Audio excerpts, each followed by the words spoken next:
it was really hard to find someone who didn't leave their hometown but was successful. Every time I'm away from the people I'm comfortable in, it allows me to question what I thought I believed. Just because it's a land you left doesn't mean it's a land you don't love. And I remember just getting in the car, about to cry. And my wife was like, it's okay. I was like, no, it's not. This was everything. In order to be successful, you need to leave at some point. And yet so many people don't leave. I wipe my tears with like $100 bills. No, I'm just kidding. Welcome back. It's Codie Sanchez, and this is the Big Deal podcast for those who don't just want to get rich, but be free and actually do what it takes to get there. So today, we're answering this question. Do you actually have to leave your hometown to become successful? Can you make it where you were born? Or do you have to go somewhere different to grow than the place that you were first made? Lots of people have different takes on this, and we're going to tell you what you need to do if you're going to have to leave. How do you make a successful network somewhere else? And we're going to bring in my rich and successful friends to tell you both sides of their stories. First, I started with this tweet quite a while ago, and it went something like this. Never be afraid to leave your hometown to grow. It's too easy to stay the same when the scene does. Your people love you as you are now, and they'll fear losing that you. Your hometown, it'll be there. But if you truly want to change, you need to go to a place that has changed. And I kind of believed that. But then I tried something else. You did. Like right before we hopped on this recording, you tweeted, do you know anyone who is really successful, lives in their hometown, and has never left to work anywhere else? My favorite tweet was, Jesus couldn't even preach in Nazareth. Jesus was from Nazareth. That's good. Yeah. That's so good. I was like, oh my gosh, that one's good. And then another person made a great comment. Yep, it helps to be a Silicon Valley local. I feel like the same thing probably about like New York City. And then another person, no, staying in your hometown will rust you as a ship that doesn't do what it's built for. Oh, so got poets in the audience. I know. Still, Nazareth is up there as my number one. But personally, I would love a hometown. I moved a lot growing up, so I'd love to hear more about what you actually mean first by like success. Yeah. So let's narrow the scope because that's what a bunch of people commented. Let's define success as money and earnings. And let's be really specific. Top 1% earners, which is somewhere around $823,000 a year. Can you be a top 1% earner and stay in your hometown? And what are the examples of humans who have actually done that? I think having a really specific goal helps you figure out how to get a really specific answer. So we did a bunch of homework on this, right? And we found some fascinating research on the one key determinant that will decide for most young people if they're going to be successful or not. And it's fascinating. It's two words. It's called economic interconnectedness or economic connectedness. And basically what happened is there was a research study done on thousands of kids in neighborhoods that had the same socioeconomic demographics, aka like child A had kind of a same economic background as child B. One child was in Minneapolis, relatively poor, same sort of situation as this other group that was in another city that wasn't Minneapolis. So same low income children, two different cities. And what was really interesting is the kid who was in Minneapolis, which is an economically connected city, which means people from high incomes, people from low incomes hang out together. They have interactions together. That kid had a 33% higher income by the time that kid was 35 than the kid who came from the same economic family, but because the city wasn't economically interconnected, that kid earns 33% less over time. So what does that kind of mean wrapped with a bow on it? That being around rich people seems to help you become more rich. And I'm just using that one example of that kid from Minneapolis, but there's, thousands that were done in this study so that they found it statistically significant, aka it actually has a strong predictor for most children. And in fact, they said that is the strongest predictor of upward mobility found to date. Now, they don't say why, but it seems to me like if you're around other rich people, perhaps you can be what you can see and you cannot be what you cannot see. And then we're like, all right, is this just one study? Because those can be flawed. So we went to another study called Public Source, and they basically say the same thing a different way, which is the neighborhood or environment where you grow up is really going to affect your earnings potentials by and large without any other indicators in there. Then in Pittsburgh, adults born in Point Breeze, just one city, average $70,000 in salary and 78% had a job, as compared to Shady Side, which is another segment of Pittsburgh, which had an average income of 22K and an employment rate of 76K, which basically means if you are born in a low income neighborhood, which we already kind of know, that then you are more likely to stay in said low income neighborhood if your geography doesn't change. Remember when you guys were in high school and we had those Petri dishes and we would like put little different things inside the Petri dish and then they would grow depending on what different things were inserted into the Petri dish? And at some point, you'd insert one little piece of bacteria into a Petri dish and all of a sudden mold would grow like crazy. You'd insert something else and there'd be crystals inside of your Petri dish. Now you start with the same Petri dish and you start with the same base, but depending on what you add, something different grows. And I think that's what this study is telling you, that if you do not add different things and you stay in the same place, you largely will stay the same as everybody else. And then there's this other study that talks about the zone of proximal development, which basically is this concept that a learner has one ability without help and another ability with help if it comes from a more knowledgeable person, which is like, yeah, Cody. But basically what this means is mentorship and being what you can see is a real thing. We can actually statistically say that if you are around more people that have XYZ, you are more likely to have XYZ, that thing that you are trying to achieve. Paul Graham had a really interesting sort of series of articles that we wrote on.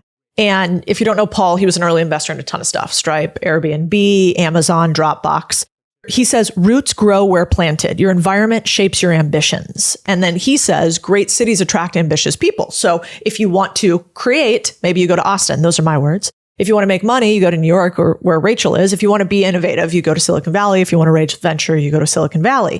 And so what if the reason you don't achieve what you want to achieve is because your surroundings do not allow you to insert different things into your Petri dish? That's my sort of belief. Now, you had some interesting stuff, I think, from Scott Galloway. Yes. So I know not a lot of people. I know, actually, I'm not sure. It seems like on my part of the internet, Scott Galloway gets a lot of flack. For those of you who don't know, he's made some pretty high profile predictions in the business world. He made his money by knowing people, investing in their companies and advising them. He made a bunch of money. Yes. And he had a really good quote. What does he think? Okay. So about outside of this is outside of making money, but I was really interested about like his thoughts on how young people should operate. Basically, he said, you should never be at home. That's what I always tell young people. Home is for 7 hours of sleep and that's it. You need to get out of the house. So yeah, basically spending home time, which I really, really like, is inversely correlated with professional and romantic success in his mind. This is obviously controversial for some people because people think that like economic constraints, high housing costs, and remote work make staying at home just a more practical choice. So yeah, if you don't want to like leave the house and spend like $8 on a latte and your other options like stay home and make your coffee and watch a movie, that might be more enjoyable for some people than going out and about. Dude, I think we got to start like also separating what's enjoyable from what will actually get you to your goals faster. And so I think I'm with him. I mean, I remember like my first studio that like was a little shithole, smelled awful, was on like the 31st floor in Chicago when I was working at Goldman. And yeah, like it wasn't a very nice place. It was cheap. It was what I could afford at the time before that salary kicked in. The truth of it is you're definitely not going to have success when you're young, don't know anybody and stay home all the time. Like, isn't that bizarre that is even controversial to say? Yeah. Like, how are you just going to get handed opportunities if you're hanging out in the house all day when you don't already have a network built in? I think he's just being honest. Now, like, I think virtue signalers on the internet they want to say all the reasons why you can't be successful because of the things that have happened to you in life. And I just think that's your hero story. The more difficulty you've had, the more incredible the comeback story is once you overcome it. And so I want to ask you a question on that though. So now, like when Scott Galloway was younger, I'm sure there weren't as many people connecting and like making their networking moves on the internet, right? And now people are, and that can be done in the house. I feel like some people took his thoughts like to the extreme, like you shouldn't try to make your home like a nice place to live as a young person, like just live in a shoebox and leave. And I'm not sure if that's necessarily what he meant, but like I surely like living in a place that isn't just like a den. Like I did when I first lived in New York. I lived with two guys and it was a really apartment.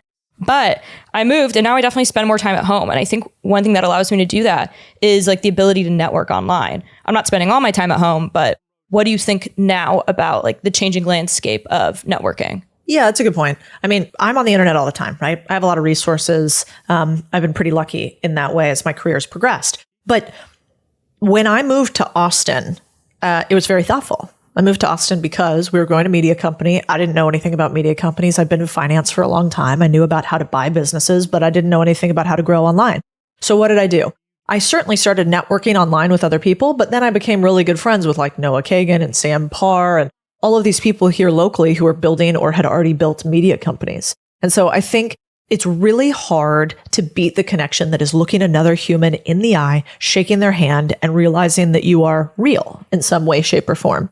So there's probably a mix between the two. I wouldn't have gotten the opportunity to meet them in person if I hadn't been doing stuff online. So that's your 2.0 version, right? I mean, I do think one generation's like, you have to pick up the phone and call people, or you have to shake their hands in person. And our generation is a mixture of the two. For instance, we hadn't met before this, but we've been working together for a while. But the connection that we're going to have because of you coming here and doing this is going to trump anybody else that you work with in podcasting that you haven't met in person. Totally. Because humans are just built that way. But I do think you're right that now more than ever, you can network online.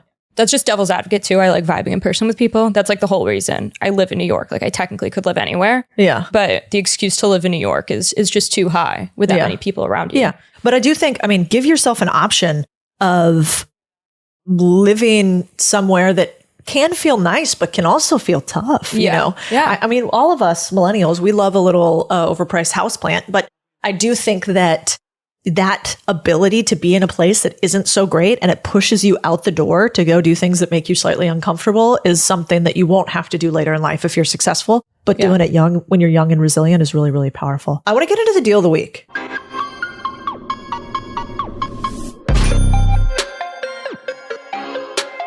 Yes. So the deal of the week is so cool, in my opinion. All right. What is this? So I keep talking about New York. Again, one of the reasons why I live there is I'm a horrible driver. I don't know who let me have my license. I'm just going to eat it at this point. Everyone makes fun of me. Love living in a walkable area. And 52% of Americans actually say they want to live in a walkable neighborhood, but only 8% do. And that is where Cul-de-sac comes in. So if you're interested in being car-free, but don't want to live in a major city, you should check them out. Back in 2022, they raised a $30 million Series A, led by Colsa Ventures with Founders Fund, Lenex, Buyers Capital, Zig Capital, and Initialized Capital Investing as well. And the cool thing about them is they're building these like car-free neighborhoods. The first one popped up in Tempe, Arizona. So that's a suburb, right? Outside of Phoenix. That's right. And this place, it looks sick, to be honest with you. So there's like little areas you can hang out in. The apartments look pretty nice. They're not that expensive. Rent is around $1,400 to $3,000. And according to Apartment Advisor, the average rent in Phoenix, which is the closest city, like I said, was $1,500 in March 2022, with the average rent for a studio being $1,200 and all the way up to a 3-bedroom being just under $3,000. So, like I said, this isn't crazy. This place looks pretty cool. You get a free bike if you go, discounted rides on ride sharing apps and things like that. What are your thoughts on this? It's wild. First of all, I hate the idea of venture capitalists planning and buying my neighborhoods. Have you met those guys? Have you heard of Blank Street? Blank Street. No. Oh my, I'm the biggest hater. Only viral tweet I ever had was about, I said, if I hated somebody, I would bring them to Blank Street. If Blank Street's listening to this, your coffee is so bad. It is but yeah, no, I'm with you. So yeah, I don't know. I don't love this idea. I mean, these are obviously geniuses. Founders Fund is an incredible fund. So is Khosla. But $200 million project that is basically a glorified strip center residential unit. And the only difference is that there aren't cars. I don't know. Also, why are you picking Tempe, Arizona? All my Arizonans out there, it's fucking 400 degrees in this place. Could you imagine? 1, you can't leave because you can't drive off. 2, it's 400 degrees. So like walking around outside is not really the deal either. The other part that I don't love about this is, I was like kind of talking with you about who's there. And so they gave a little rundown of some examples. If I can't leave because it's car free, and so maybe your cars are parked in a parking lot outside or something, I want to make sure the other residents are like hot, smart, successful, fun. And I'm not sure that I want venture capitalists picking other people in my neighborhood. So mine is like an immediate haterade over here. But I get the idea. I think we humans, we want to do this. We want to recreate like small town Main Street America, but 21st century version. And so I get this feeling of nostalgia and going home, which is what I think they're going for. And, if you think about it in the future, cars take up so much space. Our neighborhoods are planned around cars, which doesn't make a ton of sense long term. If we can rent cars and share them or whatever, that's probably just going to be the next generation. Because I kind of like my own car. I'm not a New Yorker. I want to park in a garage. So we'll see. Maybe your generation will be the one to do this. Well, what I was kind of surprised about, and I know you're on the Hayton VC train right now, but I'm surprised Primetime Ventures, I think Primetime Partners actually is the name of it. They're a fund. I believe they just invest into aging communities, right? Or aging startups. This would have been a sick place to have for early retirement. So we know people are living longer, right? But that retirement age, you still see a lot of people retiring around there. But they're not necessarily like what you'd imagine would be in a retirement community. I think this would be a cool place to go if you're in that like middle space of retirement, right? So you're not like needing assistance, but like your kids and your grandkids would be like, Dad, you probably shouldn't have your driver's license. Like you probably shouldn't be on the road. You're losing it a little bit here with the driving skills, but like you still have like your great health because science has pushed us like forward so much. I don't know. Yeah, I agree. I feel like this is a retirement home. I feel like this is what venture has done since, the last bull run of 2009 in venture is they've been like, the thing is, we're reimagining the way that we live. And what they're doing in actuality is retirement home, but for young people, but it's the same thing, but let's raise $200 million for a glorified apartment complex. I don't know. So I'm a no. Oh my gosh. You know what they need to do? Netflix needs to hit me up. You guys should do a dating show. You were saying all the hot and, smart people there. Yeah. A dating show just filmed there. So it's all the residents or have to be a part of it. So it's like Truman Show style. Like MTV Cribs, yes, dating show. Exactly. Backed by venture. Oh my gosh. MTV Cribs so they can be like showing off like what they did with the space. I love it. It's pretty good marketing. All right. So maybe there's a way to make money on this idea of never leaving your hometown, never leaving your house. I guess too soon to tell. We'll see what happens with this community. I wouldn't bet against those guys. They're much smarter than I am at those firms, but probably wouldn't be something I'd put my own money in. So steal my rich friends is where we're going to go next. And as a reminder, we think that the biggest secret to life isn't a hack. It's usually a person. And I didn't have a rich dad. And so I didn't get somebody to mentor me like that early on. And now I have a lot of rich friends and I think we should steal their homework. So that's what we do in this segment. This one was kind of wild because it was really hard to find someone who didn't leave their hometown but was successful. So we literally scoured the internet. I texted a bunch of friends. My father, who's successful, he left for years and then he came back to his hometown for decades. My friend Rob, who you're going to hear about next, he left his hometown of Houston, went to LA, then went back. My friend Nick Huber, who you guys might know on the internet, Sweaty Startup, he lived in a small town in Indianapolis, but then he went to school at Cornell. Then he worked some other places. Then he went to a smaller town, but he didn't stay in one. So the moral of the story, we literally couldn't find humans who didn't come from either generational wealth and thus could stay locally and build on it, or weren't in like India, who started something in a small town and grew like crazy. And that's probably just due to massive demographic shifts and a huge population explosion paired with very few services located locally. Now, this is totally possible to just be a component of bias because we all left and now we know a lot of people who are nomadic. But I think it's worth asking yourself a question of, if the data by and large says that in order to be successful, you need to leave at some point, even if you come back, why fight the trend? And yet so many people don't leave. Bring the band in. Let's go. All right, we've got Rob Abasolo on. I'm super excited to have you here. If you guys don't know Rob, he's a stud. He basically came from W2 in the creative world to building a backyard house, tiny home, to then building a ton of tiny homes, normal sized homes, and becoming a tiny home plus Airbnb sort of expert, then a huge YouTube channel. And now you take investment and you have all these Airbnbs.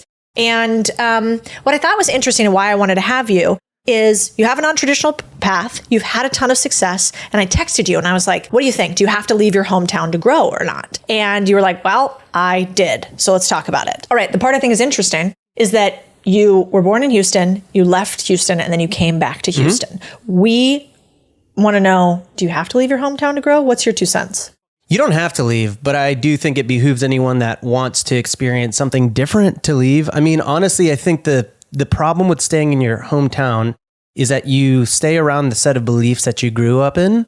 So the things that your parents told you to believe in, the things that your friends peer pressured you into believing, things that you thought you believed, you'll never question that until you are out of that environment. And for me, I think I grew up a very specific way, and then I went to college and I was like, oh, and I didn't have the comfort of I didn't have the fear of changing my beliefs over my back because my parents were 2.5 hours away.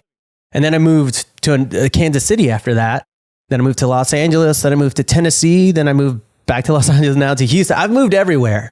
So I feel like every single time I've moved, I've just changed my beliefs because every time I'm away from the people I'm comfortable in, it allows me to question what I thought I believed. And I think that's super important for anyone wanting to grow. How were you raised? I was raised for the most part, Christian, somewhat religious. My mom made us go. And then that kind of wasn't super forced on us.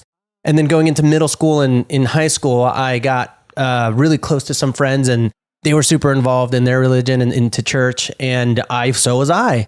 And that was my identity for a long time. And then when I went to college, I had new friends and I was like, it's interesting being around other people that think the opposite of me.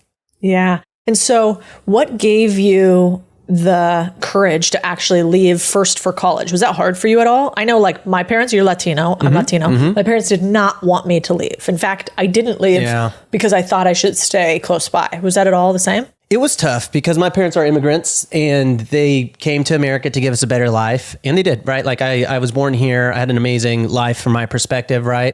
And so it was really perplexing to my parents, the thought that I wanted to go to like the University of Texas in Austin, when for them coming to America, anything in America is great. And so my dad, I remember him being like, well, son, I know you want that, but the University of Houston is like 20 minutes from our house. I just can't fathom why you needed another school other than that. It's an American university. And so it was really tough because I love my family. We're all very close. It wasn't something that I necessarily wanted. I wasn't like, I got to get out of this place. But the idea of just something new and scary was just, I don't know why it was appealing to me, but I felt like I had to do it. Do you think that people should push themselves to do that same thing? Absolutely. Yeah. Anytime I move to a new city, I try to convince a friend from a different city to move with me. I'm like, you have to do it. Especially friends that have never moved before. Because I'm like, dude, you're a great person. I'd love to see how you could possibly change in the best way possible. And so I've gotten, at this point, probably 2 or 3 friends to completely uproot their lives. They've gotten married, they bought houses, they live these lives that they never would have possibly had if they stayed in their house. And it's just like a really interesting butterfly effect that happens. I think that's ultimately what it comes down to. I'm really interested in the butterfly effect of what happens whenever you just do something that's like so outside of the timeline that you were destined for. So I don't mean to sound profound, but it is one of those things where I was reflecting the other day. I did not get my dream job at Red Bull when I was 21 years old. It was 4,000 applicants. It was down to me and some other guy, and I didn't get the job. And I remember just getting in the car and like about to cry. And my wife was like, it's okay. Like, I was like, no, it's not. Like, this was everything. And it's like crazy. I would have moved to LA. I never would have had the kids that I had. I would never have gotten the jobs that I gotten. I never would have gotten the friends that I've gotten. And it's like, it's all because things sort of work out when you just go out there and do something crazy, I think. Yeah. I mean, we should look up what like the top employees paid at Red Bull, because if you look at, let's just say monetary success, if that was your metric, you now make millions of dollars a year. Yep. You have tens and tens of millions of dollars in investment assets. You have probably million cumulative online followers. You probably get millions of views a year, probably tens of millions of views a year across multiple platforms. And keep going. Yeah, what else? You have a great hairline. Thank you. And if you had stayed at Red Bull, you were probably capped at like max. I bet the CEO of Red Bull maybe makes a couple $1 million, but nobody else at that company is making more than 500K. And so it's like, if you had never moved, and we just showed the Rob graph in Houston at the expected job versus what you've done today, the two graphs would be incredibly different. Yeah, that's what I told my wife. I was working out this was 2 nights ago, big revelation. funny enough. And I was like, if I had gotten that job and I was in this job now 12 years or something, I'd probably be making 200 or 300K a year. And you'd be making we'd be living a really comfortable life in LA. But that's it. Like, it would be nothing near what we have today. Yeah. And I think it all, it's interesting. Maybe risk compounds. You start out taking the small risk of going to a new college. And then you take a bigger risk of going and getting a job in a different city. And then you take a bigger risk of more responsibility until finally you take a risk of yourself on a business. And then you start investing in assets. And the more risk you take, if you're intelligent and you learn from it, the more it compounds into success. At least that's what it looks like. It's done. That's exactly what it is. I always tell people getting into real estate, scale accordingly. So when you're going to get into your first property, you're not going to buy a $3 million house. You're going to buy probably a $200,000 house. After that, you buy a $400,000, then an $800,000, then a 1.2. And so when you get to that final one, everyone in your sphere, everyone in your influence thinks you're absolutely crazy because they think it's the riskiest thing ever. But to you, it's not all that risky because you've leveled up so many times along the way.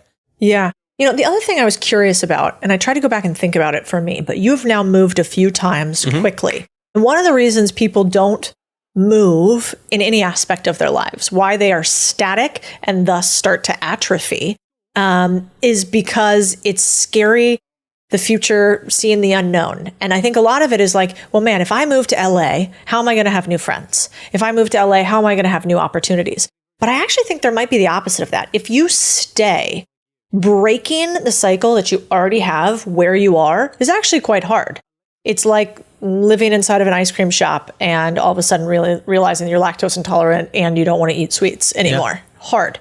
But if you just left the ice cream shop and you only went and worked at Whole Foods all day, it's probably much easier to break the cycle because you have a lot of other options. But what did you do, or what do you do when you go into a new city so that you can immediately accelerate both success, community, opportunity? Any lessons there? I really try to plug into extracurricular groups outside of work. I think you can find friends within work. I mean, one of the things I found out very quickly is everyone just seems to think you're crazy when you're not doing something that's like conforms to the world, right? So like when I got into Airbnb, all my coworkers were like, dude, you're buying a house. Like, you're living in LA. We can't even afford our rent here. How are you buying a house, or how are you getting into Airbnb? And so I naturally found people who were in that space that were crazy too. Because the thing is, like, I spent so long trying to convince other people that I wasn't crazy, but now it's like, oh no, I am. But it's like, I don't want to talk to someone that's not. I want to talk to other people that are crazy. And that's when it starts compounding in a big way, because you're like, okay, there are other people like me and they're all like making a ton of money. And so I think it's really like, if you want to be, let's say, a real estate millionaire, are you going to hang out with people that are obsessed with, I don't know, their volleyball rec league? Or are you going to be hanging out with people that are obsessed with making $1 million in real estate? There's nothing wrong with that other group. But if there's something that you want to do, you have to be in a group of people that want that exact same thing. Otherwise, you will be called crazy. You will think you are crazy, and you will always second guess yourself. Whereas in the other world, people are just always like, let's go, pat you on the butt. They're like, hell yeah, let's go. And like, that's ultimately what you want. You want other people to be crazy. You want to embrace your craziness. Like, that's my whole thing. Are you crazy? We're friends. Like that's kind of what it is for me these days. Those friends that used to call you crazy, how many of them are you still friends with today? One. Yeah, like, well, yeah, a couple of them, but like, the one that I'm friends with he is like, man, you're crazy. Like, I wish I could, like, dude, I love that about you. Like, there are people that are like, oh, I love that for you. But then there are people that are like, I love that about you. And I wish I had it in me to be like that. So it's like, there's a fine line, I think. You know what I mean? But yeah, for the most part, I'm not looking to make friends anymore. You know, like, that was the big change in my life when all this happened. Was I wanted friends my whole life, and now I'm like 33. I've got a wife, 2 kids, and then I've got my core set of friends and entrepreneurs, and I'm like, that's it. I'm good. These are I've identified the crazies. Like, I don't need to make 100 friends anymore, because yeah, I just don't have the time to always explain myself to new people. Oh yeah, I feel like that's the Texas, like, bless your heart. Yeah. You know? Yeah. Exactly. When I meet someone like my neighbors, and they're like, what do you do? They don't know that I'm a YouTuber. They don't know that I'm I'll say, oh, I do real estate investments. And if they really like keep clicking in, I'll tell them, but I'm never like, I'm a YouTuber, because then they're going to be like, I did. My neighbor found out because her mom watched my channel. In the next week or two, she came and she's like, "So how's your little channel doing?" And I was like, "It's not little. It's actually the biggest Airbnb YouTube channel, but it's fine." And I was like, "You have a little channel," and I'm like, "But to her, it's silly, and to me, I'm like, it's an empire, lady. You don't know me." I know. Yeah, I remember when I was leaving one of my companies to do this, they were like, "Well, just give us a call back when that little blog doesn't work out." I was like, first of all, it's a newsletter. It's not a blog. Get your terminology right, bub. But I do think, I keep going back to that. If somebody doesn't say you're crazy, you're probably not doing anything very interesting. And so I remember sort of thinking them like little notches I could make. Sort of how many people are telling me this is nuts. Why won't this work? I actually thought about it today because I was at that meetup that you were supposed to be at. And I was explaining this new thing that I want to build that I'll tell you about later, super secret. And there were quite a few people that were like, what? Why do you boring businesses? What is that, laundromats? And they're like, we're building SpaceX. And I'm like, okay, well, there's more than one way to make money. And we don't all have venture scale businesses. But I kind of learned at some point to flip my mind where I started to think, oh no, if everybody agrees with me, I'm too late. It's not that interesting. And if a few people say no, then I'm probably in the right spot. Is there anything that you've done when haters kind of come calling that helps you deal with it? Now you're probably really used to it, but I bet young Rob, you kind of take that to heart. It's hard not to when you first start out. I wipe my tears with $100 bills. No, I'm just kidding. It is interesting. I was always made fun of for being the cheap guy, the deal guy, the hustler. I wasn't hustling people. I was just always hustling, right? But as an example, I would camp out of conference rooms at work that were at noon when they catered food. And I'd be like, if I wasn't there, whoever was sitting next to that, I'd be like, text me as soon as this meeting lets out. Because I'm getting that sandwich. You know what I mean? So they all made fun of me. They really did. I always got made fun of for having new schemes, new deals, new dreams, all that kind of stuff. And coping with it now, I mean, honestly, I think it's just reflecting on, I am living my dream life. You know what I mean? I want so much more sometimes. And I'm like, dang, man, if I could just go back to myself just a year ago or 2 years ago, it's none of this was imaginable. And then when I look at the people in my hometown that stayed behind, they're all living perfectly fine lives, 9 to 5 jobs, but that's it. They're all very comfortable. And I think it's very interesting because it goes from people saying you're crazy. Well, first it's you're crazy. And then, hey, how's your little thing going? And then, hey, how did you do that?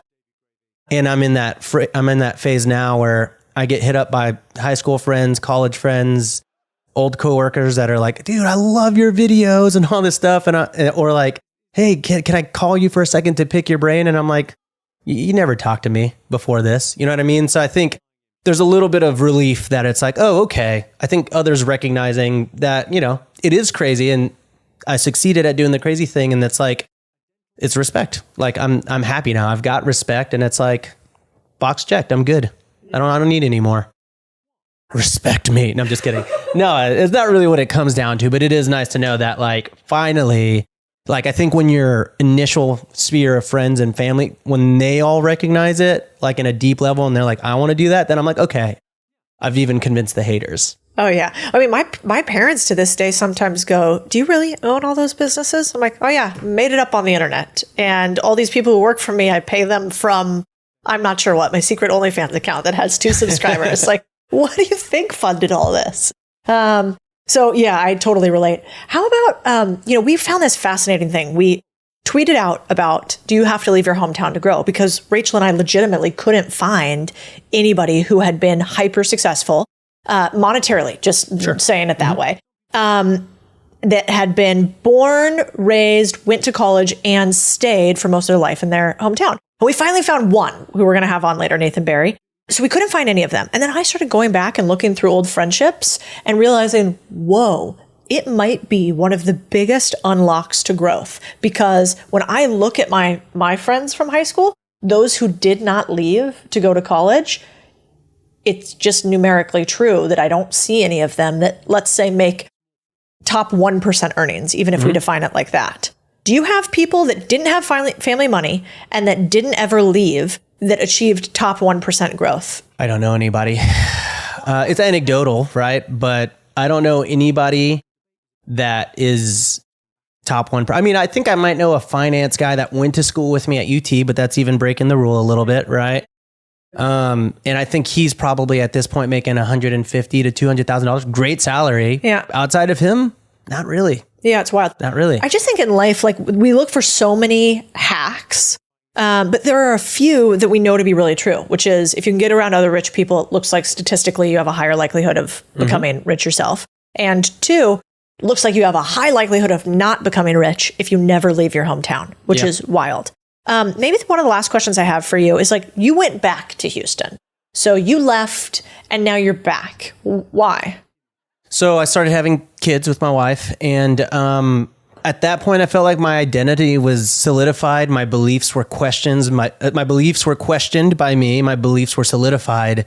I didn't need to explore anything anymore. Like I've explored it. I had moved to 5 cities by the age of 33. Don't recommend that.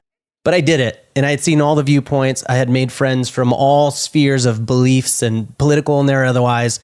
I was good, and I had kids, and I went home and I just saw my daughter playing with my niece, and I was like, how can I take this away from her? You know what I mean? Yeah. So my wife and I were like, let's move back to Houston. And my parents live here. My 2 sisters live here. Has that curbed your growth at all, do you think? Yeah, for sure. Interesting. Yeah. Like if you would have stayed in LA, because LA is a mecca of media, or even been here in Austin, you might have grown faster. Both your media business and maybe cash. Yeah, we put an offer in Austin and Houston. And so we were like, whichever one goes forward, we're going to leave it up to fate. And the Houston one went forward, and I was like, great, never look back. But at the same time, it's like I moved there for family, and I'm still very spread thin, crazy stress, gray hairs. Look at them, like these weren't here the first time we ever talked.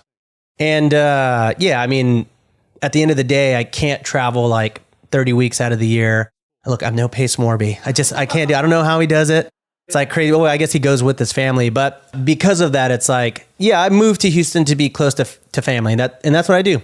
So I don't know if I'm ever going to be a billionaire. And I don't know if I want to, but being a deck of millionaires is fine too. Yeah, 100%. One day. Well, yeah, I think we're not going to put that on the universe. You know, we still got that billionaire vibe. It's true. It's like a fake number, though. I mean, we were at like that event I was just at. There were like 5 billionaires there. I'm like, I don't know. We seem kind of the same. Yeah. Like what? I guess you could buy planes, and I can't buy planes. But besides that, and maybe you could like sway presidential elections. There is that. I did say to my wife that my ultimate goal in life, wealth-wise, is wealthy enough to hop on a PJ every so often with the kids. I don't know if you've ever traveled with children. It's not great. So yes, if I could... I don't even want to go to dinner with other people's children, which would burn me. I don't even want to go to dinner with my own kids. I have a good friend who I invested in his company. Shout out Drew. And he's like, he's like, I got a reservation for 5 tomorrow night. I'm like, okay, great. Who are the other like 3 people? And he's like, oh, the kids. I'm like, Drew, I'm busy. I'm so sorry. Friday night dinner. Tanner just texted me.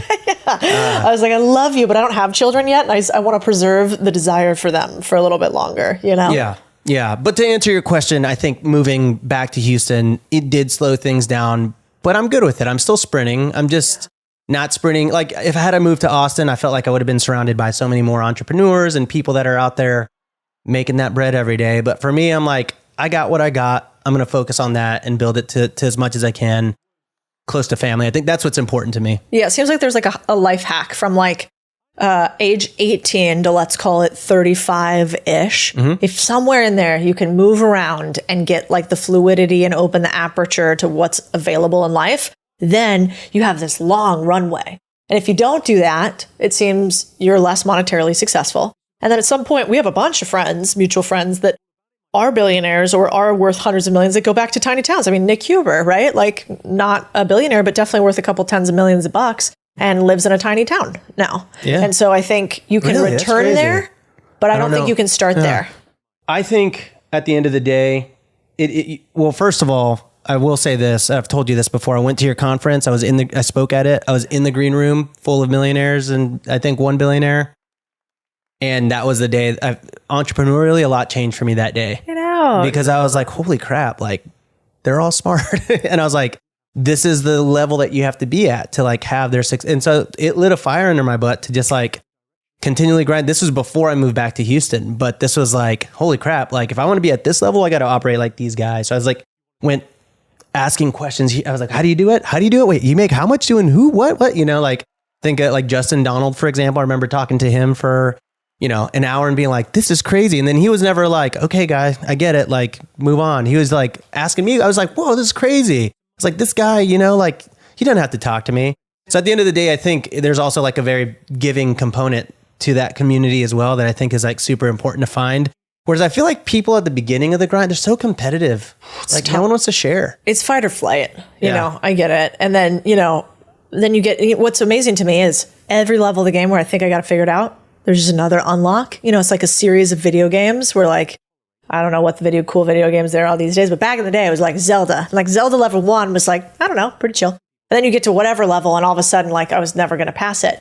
And I think when I go to a lot of these group events, I'm like, oh man, I'm still on my way. There's like some sort of fun in that. Bring the band in. Let's go. So I kind of want to start with just talking about your story. ConvertKit is huge. And maybe you could just give in like 30 seconds the numbers that you tell people now, because I know some of that's private, how big it is, kind of brag a little bit about your success. I have a few things that I'll add in too. But tell us first, like you are categorically successful and explain ConvertKit and what you do. And then we'll dive into how. Yeah. So ConvertKit is an email marketing platform for creators. We're used by everyone from like Tim McGraw and Tim Ferriss to James Clear and Mandy Moore and Susan Cain and all these amazing authors and creators. And Tom Brady powers his site with us, all kinds of fun things. The business is... And me. And Codie Sanchez. I'm sorry that I didn't... Right after right Tom Brady, really. Okay. Yeah, that's right. Mm-hmm. We have 40 million a year in revenue, growing pretty fast, about 25-30% a year. Let's see, 500,000 free users, 50,000 paying customers. We send 2.5 billion emails on behalf of creators every single month, and a team of 80 people spread all around the world. That's wild. And then in tandem with that, you have some really cool structures that I think if we think about success, not just unilaterally, monetarily, you have an incredible family. You appear by all means to be, a great husband, dad. You have a little Airbnb portfolio. You give back to the community. You have a really unique structure where you give profit share to team members and are very public about how that works. And so it's not just monetarily, but like personally, I would consider you somebody that has a lot of the legs of the stool or the table. And what I wanted to have you on this podcast for was, you didn't ever really leave your hometown. Yeah. You were born and raised in the same city and even stayed there for college. Can you talk a little bit about that? Yeah. So I grew up in Boise, Idaho, actually about 45 minutes outside of town, up in the mountains. I was homeschooled, graduated super early, went to college when I was 15 at Boise State, dropped out when I was 17, started my first business. I expanded from there. I've traveled a bunch. I think I've probably been to 25, 30 countries, somewhere in there. But I have never been away from Boise for more than 6 weeks at a time. Like I've done a bunch of like 5 weeks in South Africa, 4 weeks in Europe, 5 weeks in Thailand, like some of those things. But it's always been with the home base in Boise. And so now I have a little farm here and my wife and 3 kids. And, we live like 10 minutes from downtown. I'll be on the road tomorrow and all next week, but it's always back to Boise. So you obviously don't think you need to leave your hometown to grow. You stayed there. Do you think it would have been easier if you had gone to college somewhere else, another big city? Like, were there any detriments to you staying local for most of your life professionally? It's hard to say. I grew up in a time when everything was going online, right? So I graduated high school in 2005. And so that felt like the web design community was exploding and you could connect with and learn from so many people. It was really the time that it felt like remote work was starting to be a thing. I was starting to meaningfully be into my career in 2010, 2011, and remote was just starting to be a thing. There's companies like GitHub and Automatic and Basecamp that were doing that well. So I think travel is really, really important.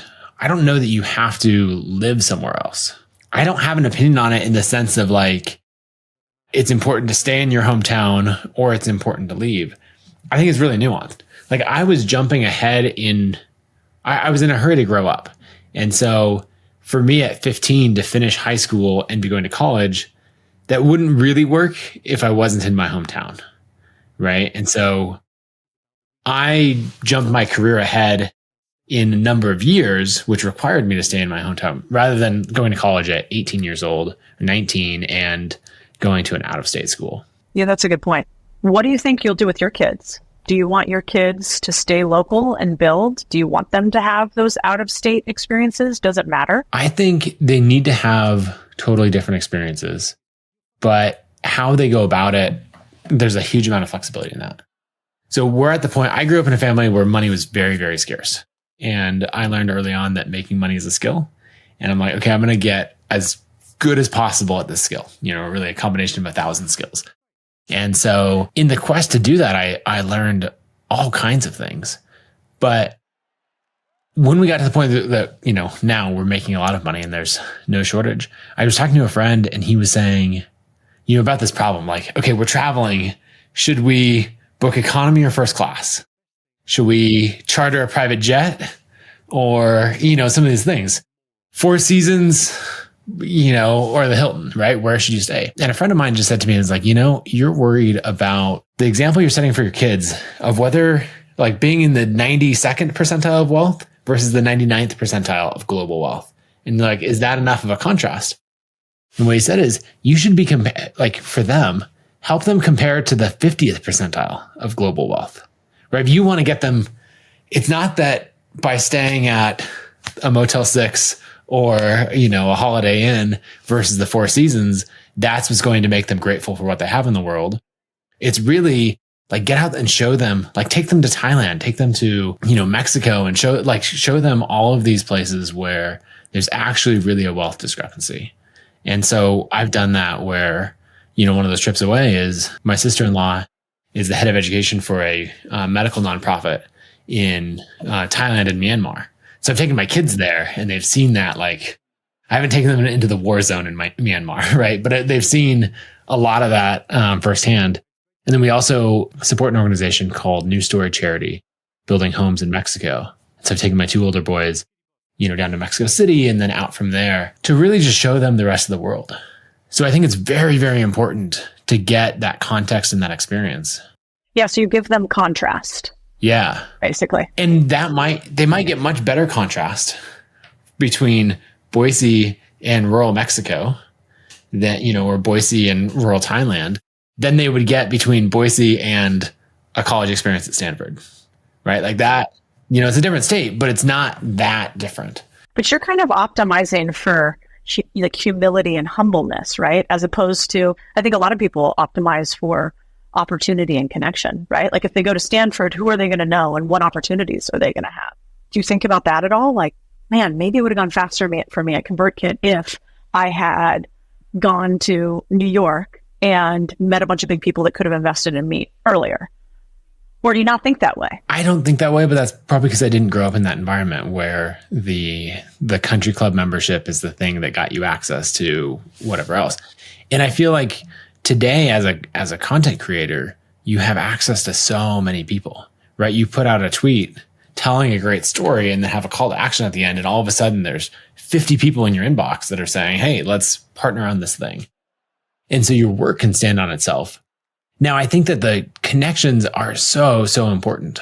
So I would definitely recommend, right, in this world, right, of someone starting as a creator or building a startup, absolutely go move to wherever the hub of your niche is.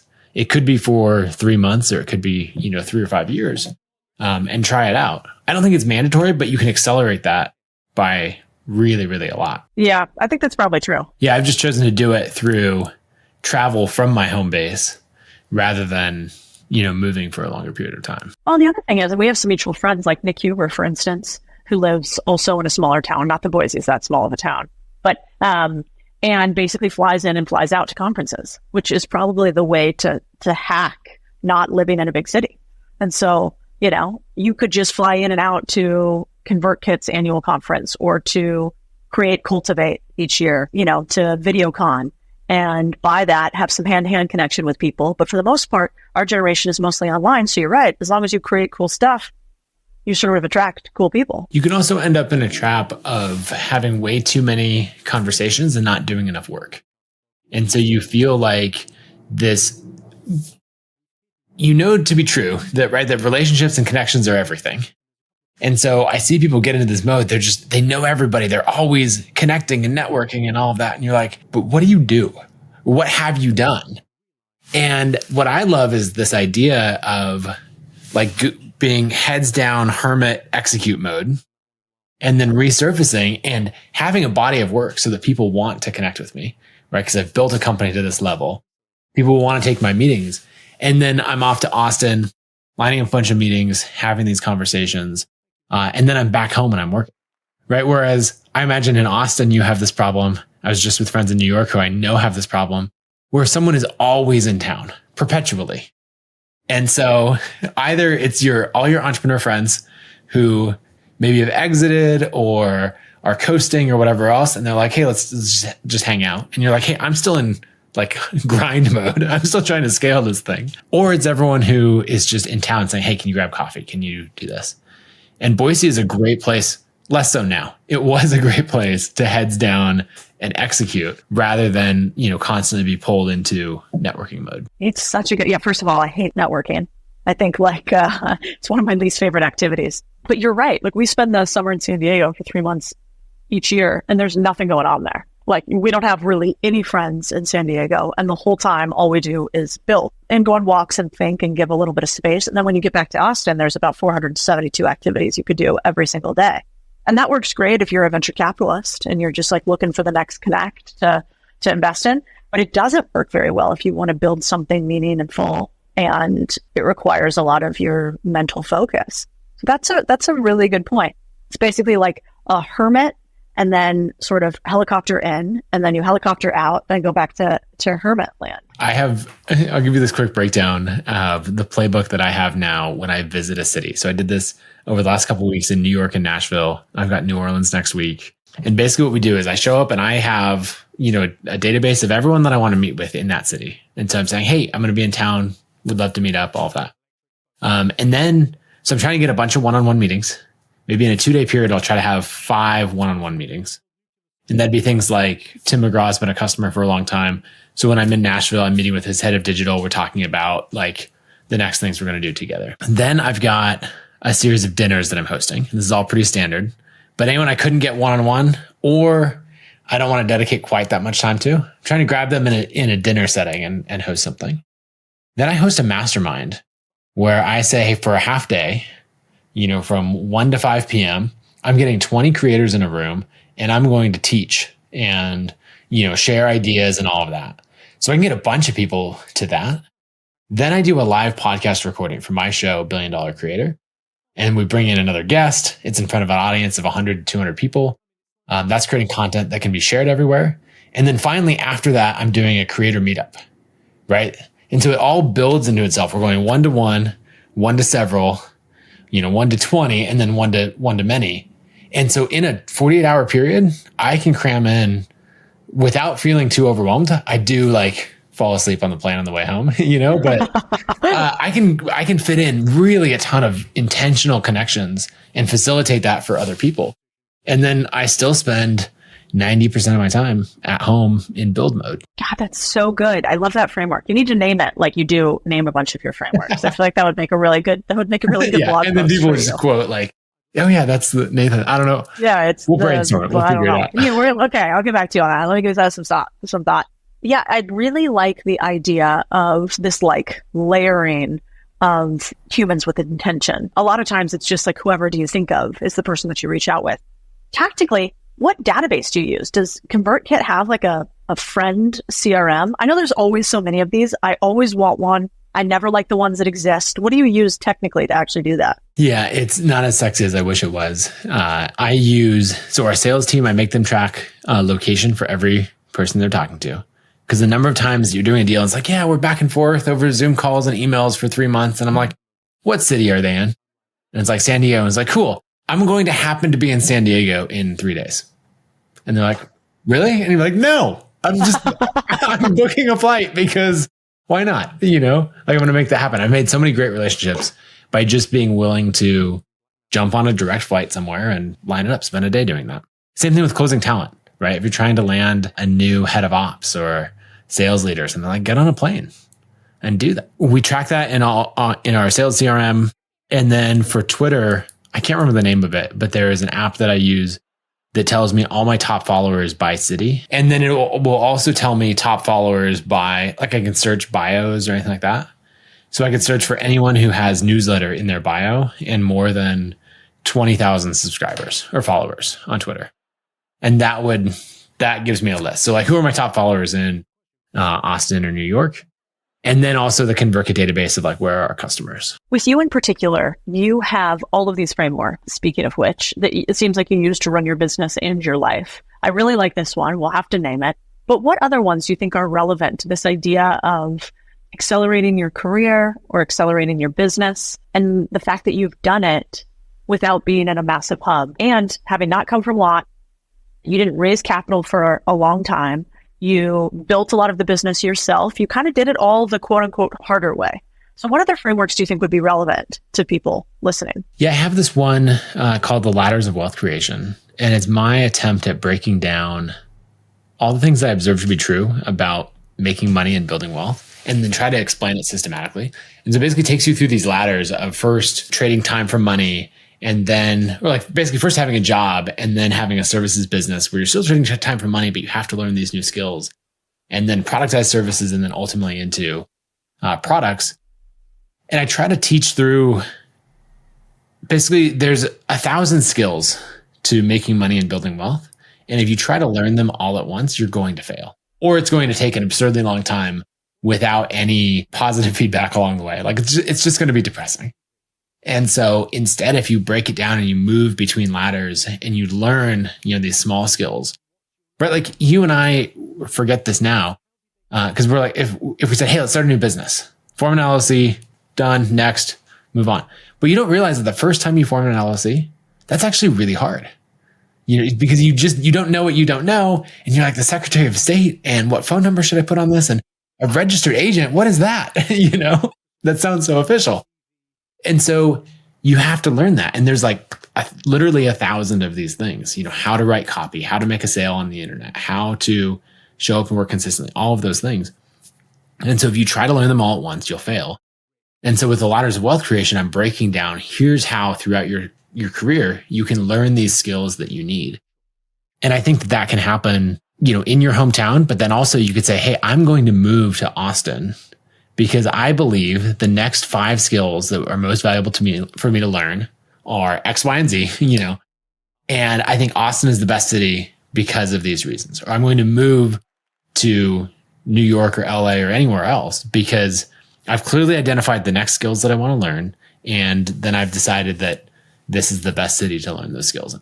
It's so good. I love the graphic too of, sort of the time for money portion is 2 rungs, and then your own service business is 3, and then productized service is 4, and selling products is 6. And so it kind of talks you through each one. And we were talking, before on this, you obviously obsess on creators and how to help them monetize. And so if we were to take that really quickly, like getting your first business to $1 million in revenue, that $83,000 number that everybody wants to hit on a monthly basis in their business when they haven't made a 7-figure business before. How do you think about total revenue number in your ladders of wealth creation? Like, do you see creators that have it at each stage of the ladder? Do you think you got to get to one individual type of ladder before you start hitting 7 figures? So the very first ladder is trading time for money, right? And so that the 2 rungs are an hourly job and then a salary. And there are people who make 7 figures on a salary. They're the exception, right? But certain doctors, investment bankers, right? AI, machine learning specialists at the biggest companies, right? I wonder what percentage that is. I think it's very, very minuscule. Yeah, it's got to be low. So as you move along, I think it's very difficult on that ladder. The next one of running your own services business, when you're managing a team doing that work, there are plenty of agency owners that are making $1 million a year. What the margins are on that? Some agencies are run to fantastic margins, and they're pretty high. But most agencies, I would guess a traditional agency, they're doing $1 million a year in revenue. They're probably actually taking home, if they're honest with all their expenses, 150, 200,000 maybe. And so I've now seen like agency businesses scale to 30 million, 50 million EBITDA, where they can get truly, truly huge. But generally, some of these things cap out at lower sizes. At each ladder, you get more and more leverage, right? Because time and money and these results get disconnected. One thing I want to point out is leverage is not good or bad. Everyone talks about it like it's good. It's not. It is a neutral force. It just magnifies whatever else is happening, right? So if we go buy a bunch of stocks on margin, that's leverage, and that could go very well or it could go very poorly. And so leverage can also mean that you spend 100 hours producing a course, right, for your creators or your audience, and you sell that and it makes a huge amount of money. It could also mean that you spend 100 hours creating a course and it sells one copy and you made $2 an hour. So you have more opportunity to earn more as leverage increases. But if you try to go for something high leverage early, then the chances of you failing because of some other skill that you didn't learn along the way is pretty high. Yeah, it's true. Yeah, it's interesting. It'd be fun to put some like percentage likelihood to hit. It really depends too, because if you're an employee making $1 million a year, you're probably taking home, let's be thoughtful on taxes and saying 500, 600K a year if you're at the highest tax bracket. But you're definitely not doing that if you are in a business that's only doing $1 million a year. So big difference between the two. So if you were like, all right, I, Nathan Barry, have talked to thousands of creators, which by now you have, and I have noted these specific things for those who individually take home more than $1 million a year. What have you noticed? And like, what would you tell people listening if they wanted to have their first business where they could actually take home $1 million a year? The first thing is there are far more creators making $1 million a year today than there were even 3 to 5 years ago. Like typically 8 years ago, 10 years ago when I started ConvertKit, that was a crazy outlier. Now I could probably list off 50 or more. So I can list off a lot of them. And so first, it's easier than it ever has been before. At the same time, it's one of those things. I said easy. I would say it is simple, but not easy. It is one, like the strategy is fairly straightforward. The amount of work required to make it happen is hard. So first thing is it's happening more often than ever before. Second, everyone who's doing it is showing up consistently for a very long period of time. And they're not like, yeah, I worked on this every weekend for 6 months. They're like, no, every single day, I put the kids to bed and I worked on this in the evenings, or I got up early, or whatever else I did. I structured my life to make this happen. And by a long period of time, I mean like show up every day for 2 years to get like minimum level of results. And that's kind of where your expectations should be. The next thing is you have to have an email list. And people think that like I say that because I have an email marketing company. The answer is the reverse. I have an email marketing company because I figured this out and went, this is insane. So I was watching a video the other day from Ali Abdal's manager, right? So the general manager of his business, he was breaking down like some of Ali's courses, right? As they're doing a course launch. And they were talking about how Yes Theory, who has a way bigger channel, let's say 10 times as big, did a course that absolutely flopped. And the difference is that Ali was, with a substantial YouTube channel, was promoting to his email list. He said that the YouTube channel is top of funnel. And then as people come in and they're following me on Instagram, Twitter, and then ultimately we're bringing them to email, those are the only people that I'm going to sell a multi-$1,000 course to, right? Whereas the Yes Theory crew with a giant list, they went out and said, we're going to sell this to everybody. And people are like, what are you doing? We only get content for free. We're annoyed that you even have ads on your channel, or like whatever it is that people on the internet say. And so when I look across all these businesses, they all have a way, usually email, to push content to their true fans.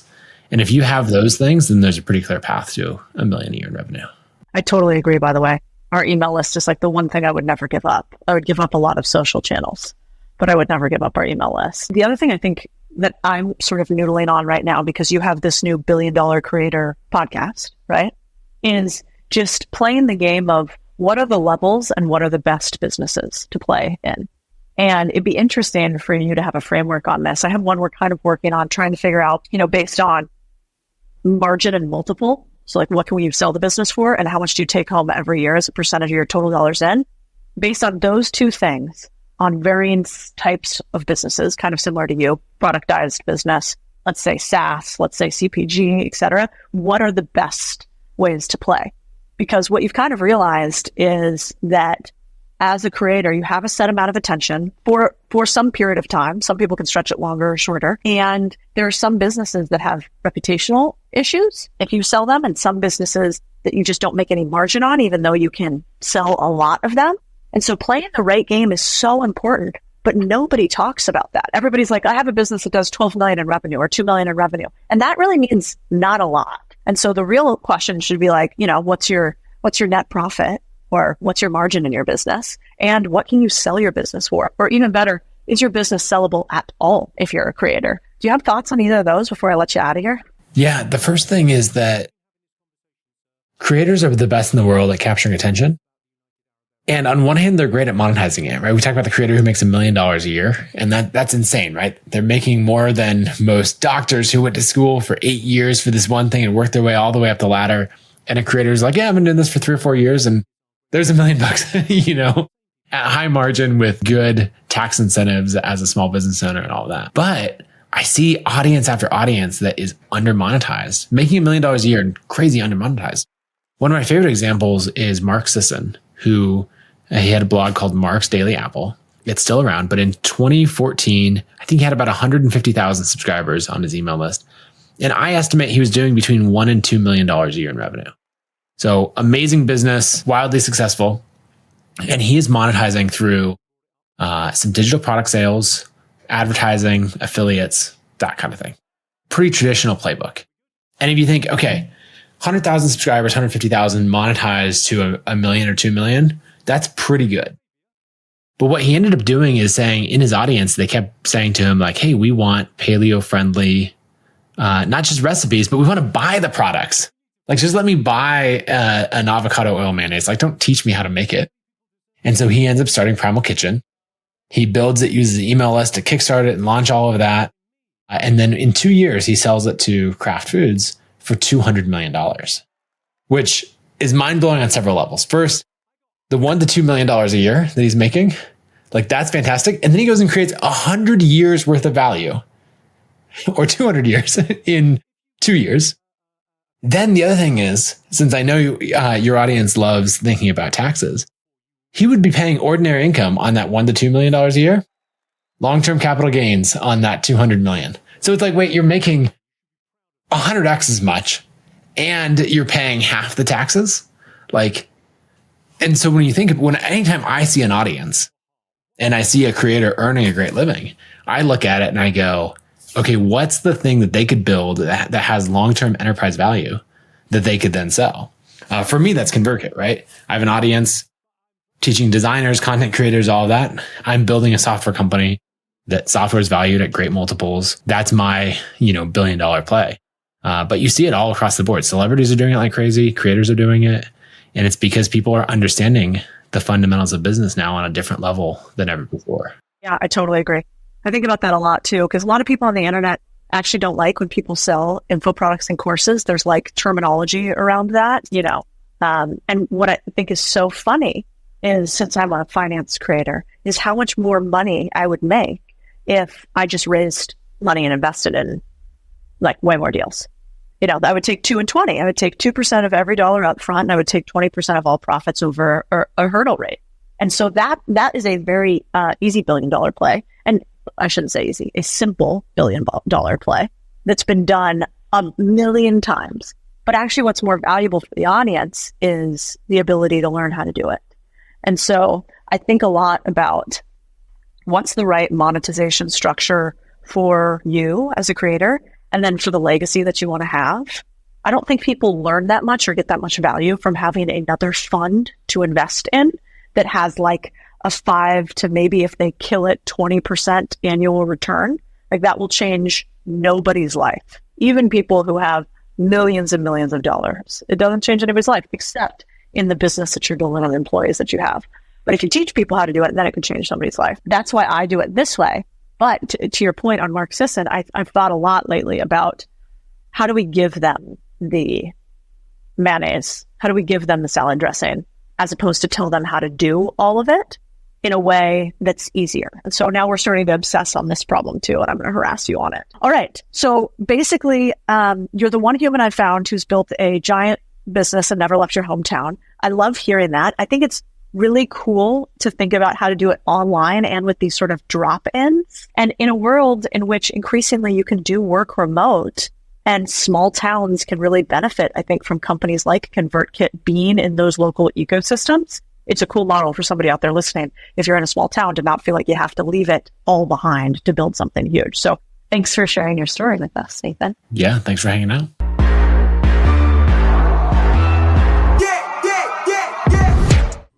All right, so now we can transition to CEO story time, and I'm really excited about this because we had a conversation before this, and you were saying you actually had some regrets about hometowns. Your thoughts on them and your experience. I'd love to hear those on the show. Okay, biggest regret. I don't have many of them, but I have one. And that is that I didn't apply to very many schools outside of Arizona schools. And the reason why I didn't is maybe something that you guys can relate to, which is, my parents didn't want me to. They were like, there was a lot of noise around, well, how are you going to afford that? Well, you don't want to take on student debt. They're probably right there. And why don't you just stay locally? And so I went to Arizona State, which is known more for partying, certainly not Harvard of the West. And it worked out fine. But I always wondered what would have happened if I stretched myself, did the hard thing, even allowed myself to fail, not get into places, and push myself out of the nest earlier. And so one of my biggest regrets is actually not leaving Arizona sooner. Not because I don't love the place, but because you can't be what you can't see. And what I saw around me were a lot of people staying local in the natural industry that is native to Arizona, which by and large is some component of real estate. And so almost everybody I knew who had any success was in real estate, and that really wasn't that interesting to me. Arizona was also known at the time for these big call centers that people would ship out there, and that also wasn't that interesting to me. And so I think leaving earlier, you can always come back, but you certainly can't leave sooner. And so I lived all over the world. And I lived in Santiago, Chile. I lived in Boston, Massachusetts. I lived in New York. I lived in Chicago. I lived in Mexico City. I lived in San Diego. I lived in Dallas, Texas. I live in Austin, Texas. I lived in San Francisco. I've lived in so many cities I can barely remember. And one of the things that I hope they put on my obituary is that no city was my only home, because I really think of myself as an American, not a native to any one place. And so I think you have to have that belief that you are something bigger than the place that you were born into.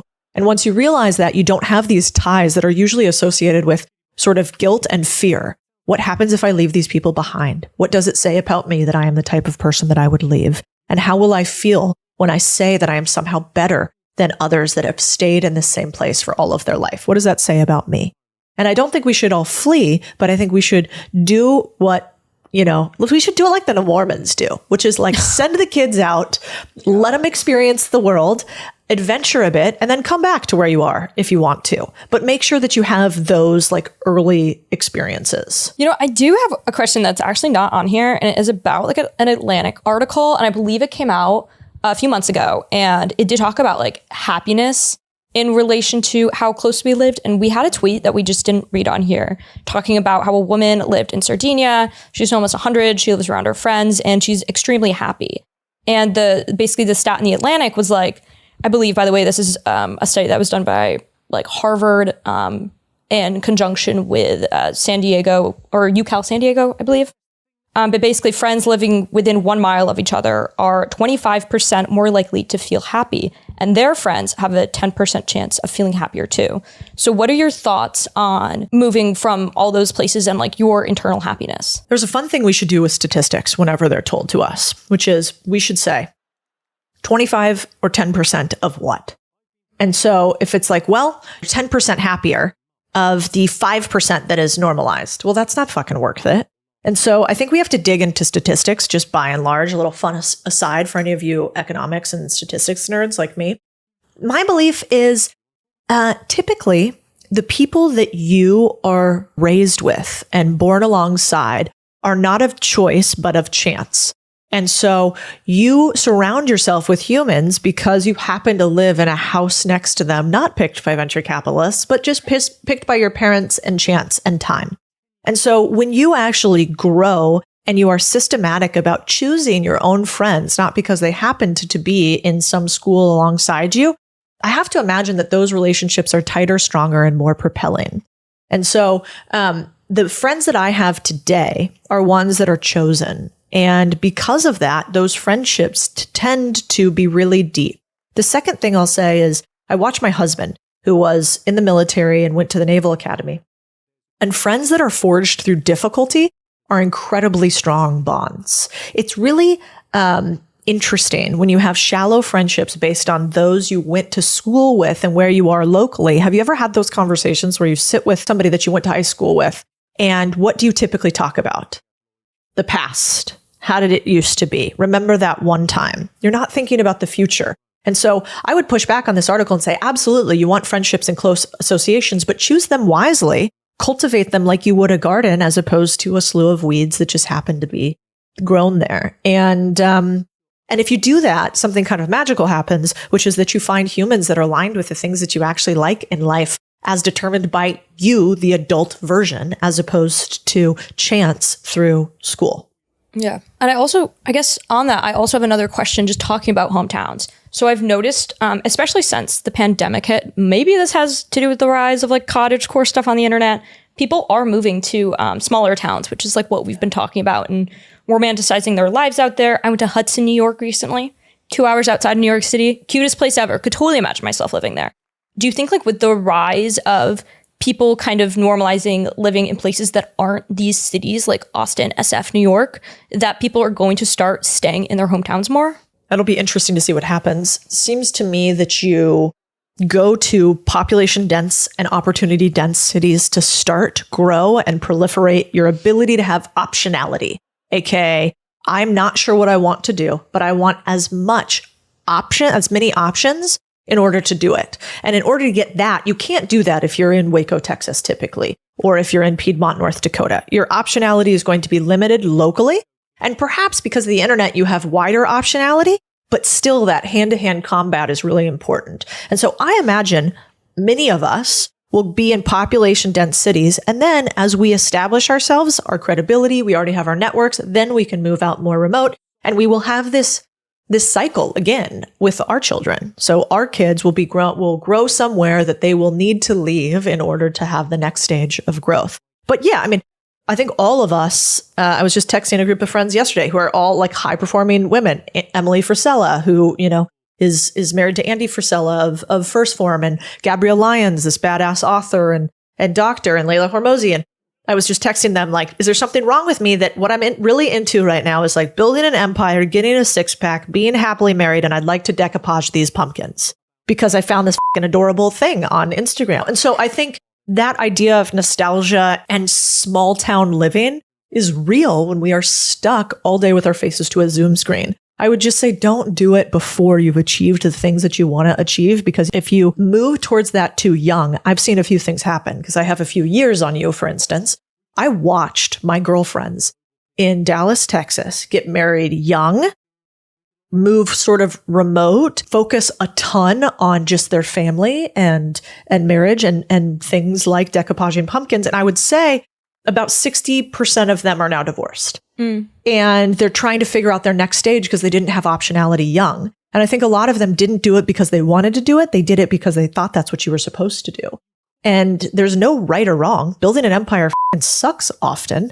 Running a family and being married can suck often too. And so no right or wrong, but just make sure that you're not diminishing optionality too young. You want to have, I sort of think about it like when you go out and you move rural, you have to think about the number of human interactions you have every single day. And then think about those number of human interactions as network points, sort of like nodes that we talk about on electronics. Well, you want as many nodes as possible early because those nodes then connect to other people. And every time you have some sort of singular interaction, it inspires something. And so I like to make sure that people don't limit themselves way too early. No, that makes a lot of sense. I think that's really good advice for young people. Yeah. Now, that said, I had something that I thought if you guys will let me, I would read to you all today. We have a newsletter called Contrarian Tinkering that's basically like my little thoughts of the week. Because the truth of the matter is, do you? There's no such thing as should. There is only a such thing as want and need. And very few things are needs. Breathing, eating, paying bills, taxes, and dying is about all I got. And so if you don't want to leave your hometown, this is not an episode to say that you should. I really hate the should word. And so I wrote a little love letter to my hometown and I thought I'd share it with you. My Arizona is different. It isn't the green golf courses laden with tourist traps. It isn't the Scottsdale made for partying and spray tans. It isn't the better tax code and the Californians scrambling. My Arizona is wild.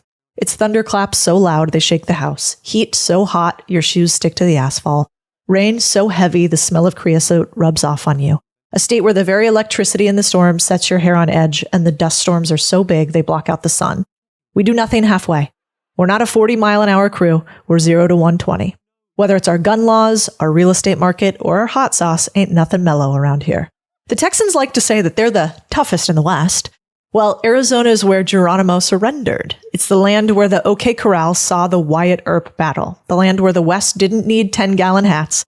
I'd give those big sky Lone Star states a run for their money. A seemingly little state with a big attitude. That's my Arizona. Just because it's a land you left doesn't mean it's a land you don't love. Never confuse the two.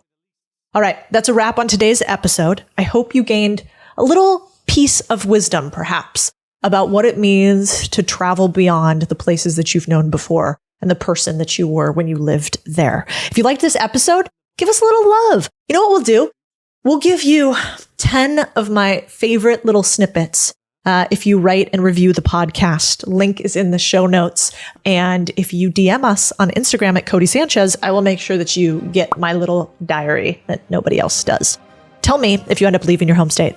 All right, that's the deal. Don't be a deal breaker. Make sure to review the show. See you guys next week. That I have it, you know that I got it. No need to look all in a bag. Stunting like this cause I work so hard. I'm the best, I only speak facts. If I say that I have it, you know that I got it. No need to look all in a bag.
Whenever the government says, I'm from the government and I'm here to help, they're typically not. And I am talking about red, white, blue, purple, whatever the color they show up as. The only good government is a one that is at a distance, allowing you to be able to continue to do the things you need to do on a daily basis, as opposed to mandating you do one thing or another. Quick FYI, before we get too much into it, we've got just a few months before my first ever book is out in the world. If you want to pre-order it for yourself or anyone you love, you can do that in the link in the show notes, or you can search it online. It's called Main Street Millionaire. You'll love it. I think it'll make you a lot of money, and I hope you guys pre-order it. Hello, and welcome back to all those who put in the work. I'm Codie Sanchez, and this is the Big Deal podcast. Okay, this segment's a little bit different and interesting, I hope, for you guys. We're going to call this one something along the lines of current events. If you want to tell us what you think we should name this podcast, drop it in the links. Come up with a catchy name for us. We've got our interview podcasts, we've got our Moneymaker podcast series, and now we got this one where we talk to you about what's happening in the world. Let me preface it with this. I think we have to obsess a little bit for just a small amount of time on what's happening with the government right now around us. Let me tell you why. I used to run a business in Latin America at a company called First Trust. We grew it to over $1 billion in assets under management. We were one of the fastest growing international businesses in Latin America. And before I left that company to go start my own, I watched what happens when we let the government get in the way of business. In fact, when I was in Latin America running our business was the same time a new president came on board in a country called Argentina, and that president's name was Cristina Fernandez. Cristina Fernandez came into an Argentina that was just starting to right its way out of formerly socialist policies. And Cristina Fernandez came in, and over the span of 3 to 6 months, she nationalized just about every business. She kicked people out of the country like me, who had financial companies where we were helping people who knew that the Argentinian dollar there at the time was really volatile. So even now, if you go to Argentina, you don't go to a bank to exchange your currency, you go to the black market because you get a much better rate, and oftentimes they run out of dollars in the banks in Argentina. And that is because they've had really poor management by the government. So my business was all around Latin America. And in the span of the night, Cristina Fernandez made my business illegal, which was just allowing them to invest in international exchange-traded funds, mutual funds, things we think of as normal, because she wanted to keep all the money in Argentina. She wanted to lock down all of production, and she wanted to own everything. And because of that, the economy cratered overnight. And some of my friends who own businesses there had them taken away. And we had a mass exodus from Argentina, and the country has never really recovered. And I watched that. And so now when people say, Codie, stay in your lane, don't talk about the government, I don't talk about Republicans or Democrats. I think they're largely the same in many ways. I talk about the fact that we have to protect our own freedoms, and that I will do everything I humanly can to fight for each one of you to be your own sovereign and to be in charge, and to have no big brother or big government tell you what you can and can't do. You don't need it. I think that you are more competent than most people who wear a little flag lapel on their pin and try to tell you that they're here to protect you. And so today I thought we got to look at something that's a little crazy, which is what's happening with government spending. And I want to break that down, but I wanted to tell you why. Because if we let the government become what Argentina became, which is somewhere where they nationalize the economy because the government doesn't know how to build, government only knows how to protect and how to spend. They are not innovators. You guys are. And I don't want us to become a poor replica of a country that has more wealth and beauty you can imagine. Argentina's gorgeous, but sadly people in power who don't believe in the individuals. They believe in the collective. And so let's talk about what the hell's going on in the world today. We're going to do this pretty quickly. We're going to break it down, and we're going to come up with some ideas for what to do next. Okay, first, as of July 26, 2024, the U.S. federal debt has skyrocketed to $35 trillion. Almost equal to the size of the economy. Not fun. Listen, the thing is, this is not actually new news, as the U.S. has been running a deficit for a very long time, since 2001, meaning we've been spending more than we earn and borrowing to fill that gap. Things got even worse after March 2020. You guys all remember this, COVID, when central bankers started partying like they just closed an IPO and had bottle service at Tao in New York. You just picture the little central bankers shaking their champagne bottles. So why should we care about this?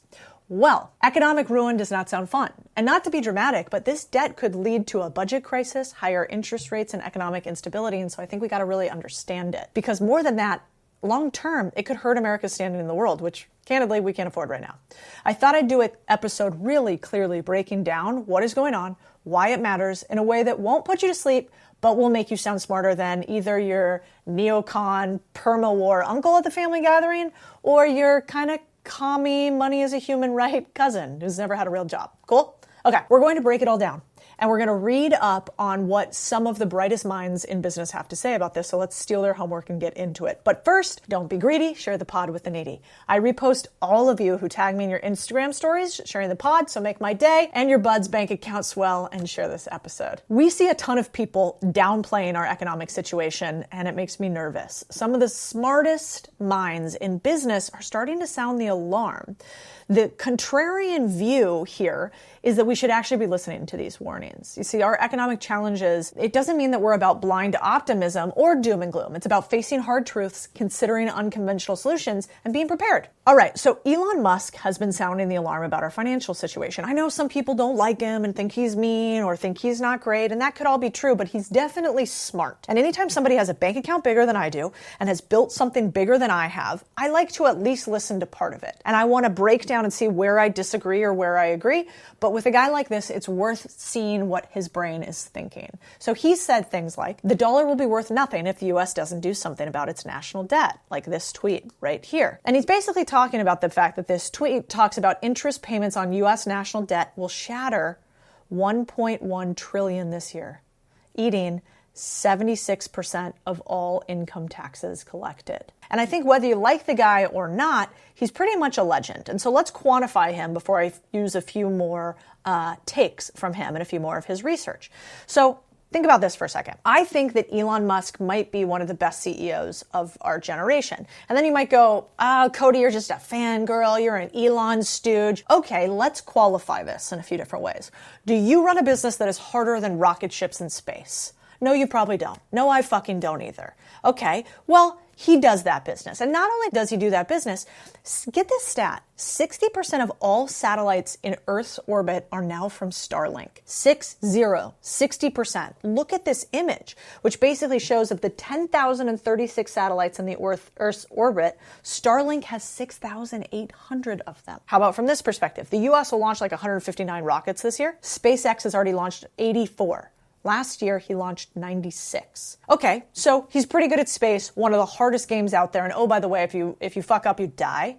That's pretty serious. But it's not even talking about what he's done in media, electric cars, batteries, and open sourcing that technology. If you think about it, a friend of mine, Balaji, has a great tweet where he talks about how hardware is one of the most difficult tech or businesses that you could run. And then you add the fact that he's going electric, space, reusable rockets, and managing 3 multi-billion-dollar companies simultaneously. I think his pain tolerance must be unrivaled. And on top of that, anyone who thinks he's bad for the economy is either lying or so dumb as to be irrelevant. I think we should pray that our best and brightest, like him, continue to exist and that our government is 1/10 as efficient using our tax dollars as he is using his shareholders' dollars.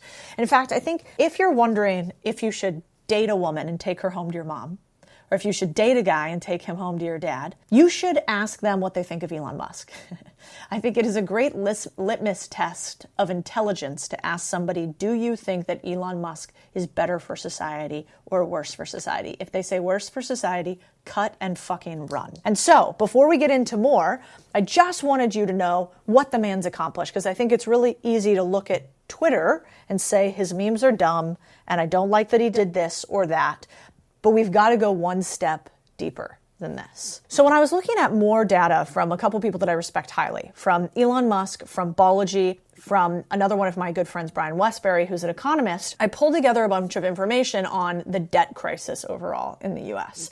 And what I thought was fascinating is we've been running a deficit for years, obviously. And at which point, most people on the internet will go something along the lines of, this doesn't matter, we can keep printing capital, we're the tallest of all the midgets, which is a way of saying that, we're the best economy in the world still, even if all the economies aren't that great, at least we're better than theirs.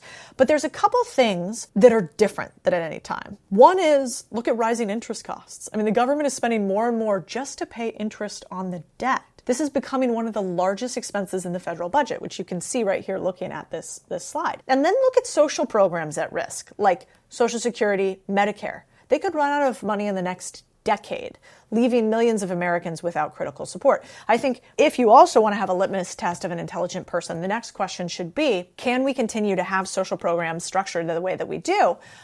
Or should they be need-based? Because at some point we won't be able to have an input like this for one generation to the next. In fact, Scott Galloway has an incredible TED Talk basically talking about how these programs are stealing from the youth to give to the next generation. And I think that is actually true.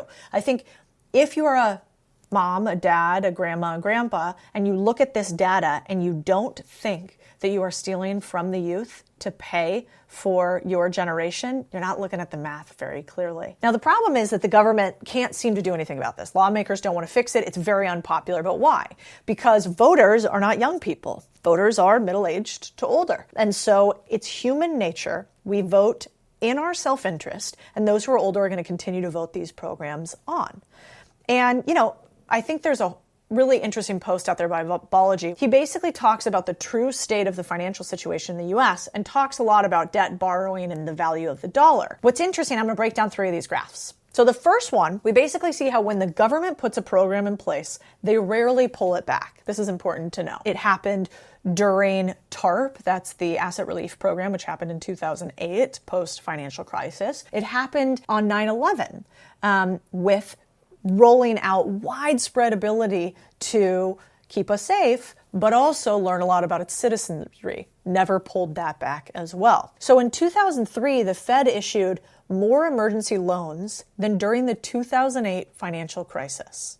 Think about that for a second. If you look at this graph, you can see it's like, 5x more emergency loans in 2023 than 2008. If you guys weren't around in the workplace in 2008, it was bad. I was actually at Goldman in 2009, 2010, which was the worst part of the crisis. 2008 is when it started. You saw the first trickle from Lehman Brothers, and like a game of dominoes, you basically saw one bank fall after bank fall after bank fall. And in 2009 and 2010 is when Goldman really got it. And we had to go in front of the Senate and give a bunch of commentary about what had happened in the financial crisis. So what is scary to me is remembering what happened in 2008. If we are anywhere near that in 2023 to 2024, it's scary. If we are 4 to 5 times that by the federal government, I'm actually not sure how to quantify that. Then if we look at it from this level, all right, so emergency loans, not great. Maybe that's not that big of a deal. Well, let's look at borrowing levels. The U.S. is borrowing more now than during the COVID-19 pandemic, with interest rates around 5%.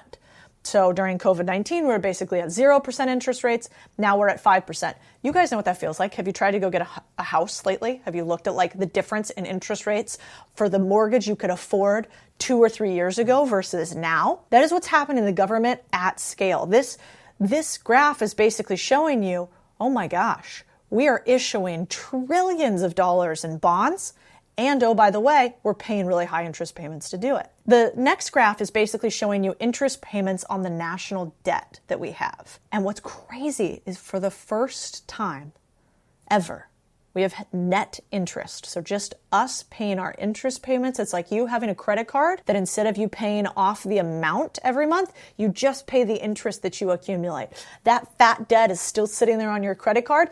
And on top of it, you're barely making interest payments. Well, for the first time ever, our net interest payments in the US, we pay more towards those than we do our national defense, which is scary in a world in which China's China and we have what's happening in the Middle East, and we have what's happening in Russia. Then we got a trifecta, in case you guys aren't ready to slit your wrists already, which is the dollar devaluation. So the dollar's lost 25% of its value in just 4 years. 25 cents of every dollar that you own, you have lost because of devaluation of our dollar over the last 4 years. If you were to go back to the 70s, we're talking about losing almost 75% of $1 in just that amount of time. Then, interestingly enough, who owns most treasuries, or the way that we fund our economy? Who is our mom and dad funding our bills?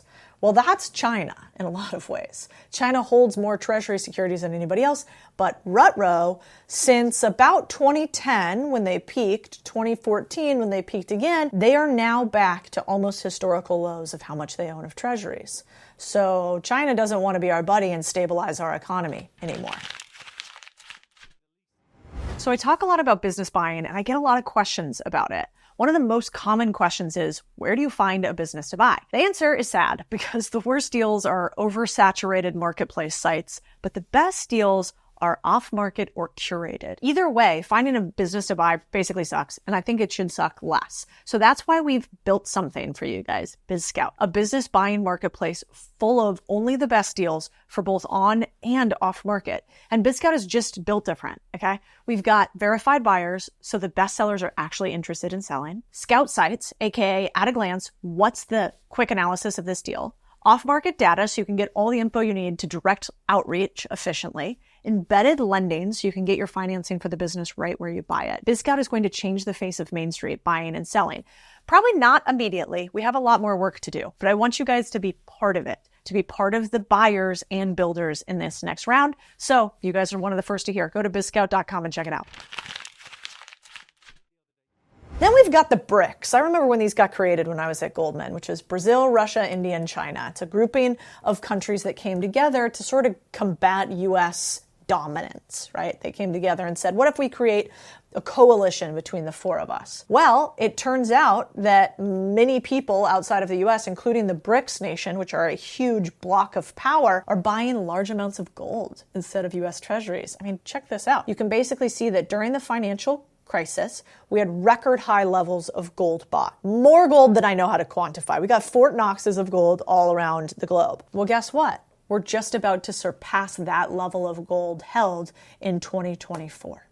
And gold holding is usually an indicator of a risk-off trade, which basically means, oh man, I'm worried about what's happening in the economy, so I'm going to pull back risk. Then we've got de-dollarization. So China has started to use its own currency for most cross-border transactions. What does that mean? Well, in the past, if you wanted to do a deal like China and India, or if you wanted to do a deal China and Latin America, China would use US dollar, Latin American countries would use US dollar, and that would be their trading currency.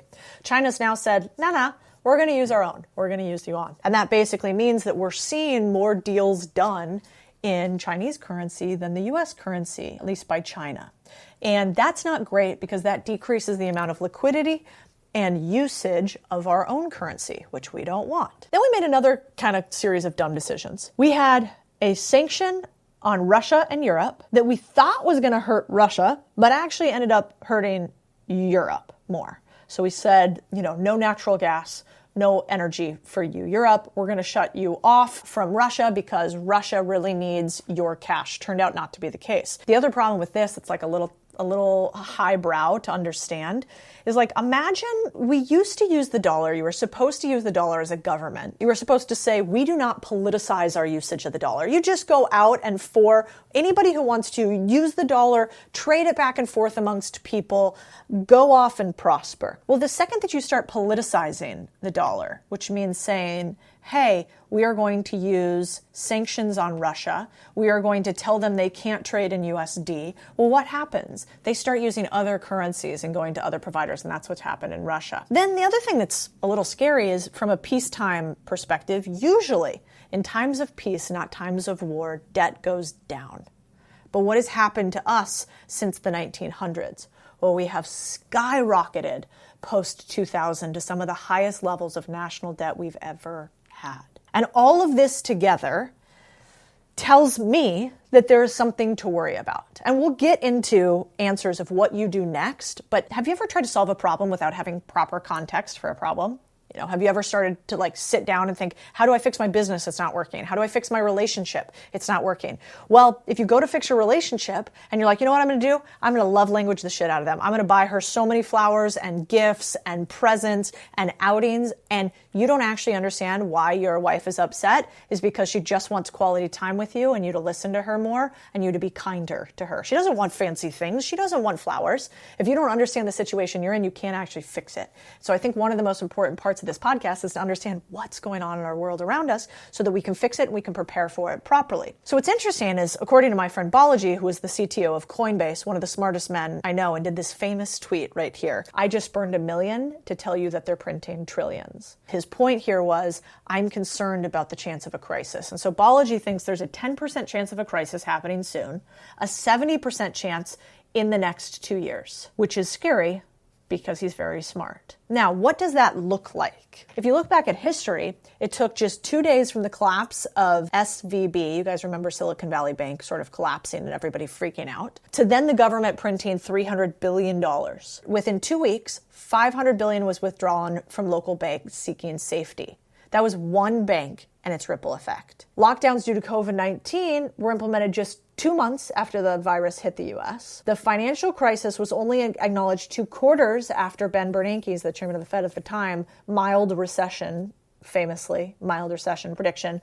And then, Balaji says, the USSR transitioned from a superpower to collapse in just 2 years. And so his point here is multi-pronged, which is we have major issues all across our economy, which means that you guys need to learn how to become asset holders more and more. We need to learn how to become asset holders, because if we add on top of this the commercial real estate crisis that I think is happening all around us, you guys have seen it. You travel around to different parts of your city here in Austin, Texas. If you were to drive any street with eyes to see, you would see vacant commercial centers. Why would that happen? Somebody owns those. Why would they just be sitting there empty? Well, they're sitting there empty because in order for them to sell it, they'd have to mark down their portfolio, which means that they'd have to say, we told you investors this was worth $100, it's actually worth $20. And because of that, they're going to have a ripple effect through their entire portfolio. It's also why they aren't leasing those things out.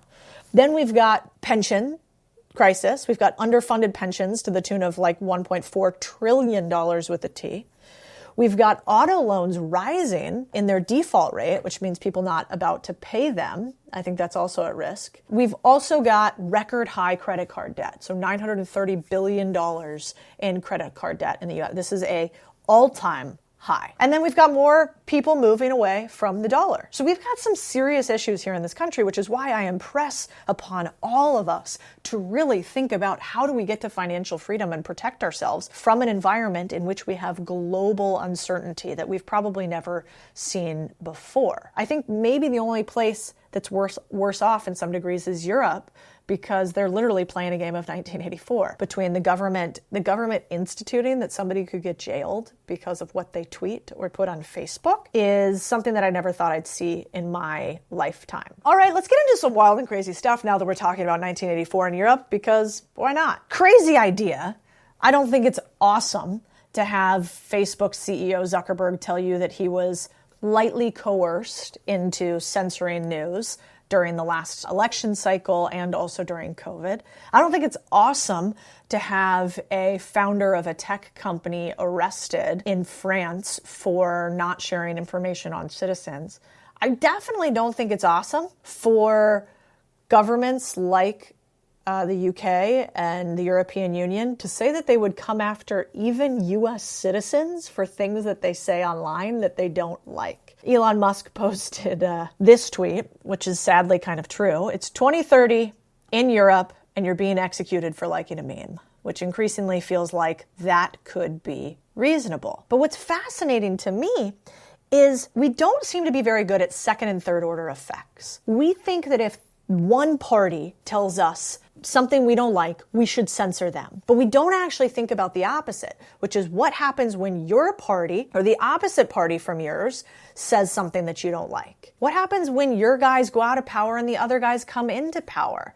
Then you just play a game of going after one another. It's why we shouldn't arrest former presidents for political reasons. It's why we should make sure everybody gets free speech, even when we don't like what they're saying. And it's why we should make sure that we push back on censorship anywhere we can. And yet, for some reason, this has become non-normalized.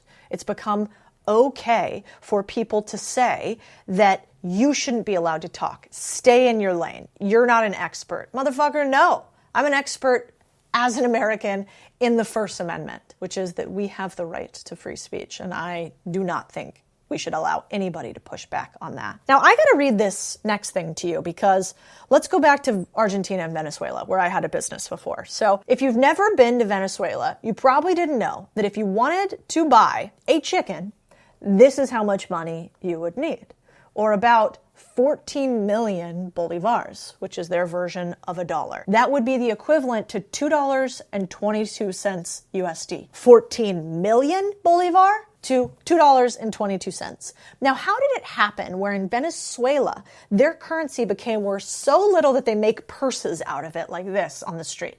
Like literally you can have a purse made entirely of dollar bills. You know how that started? Price controls.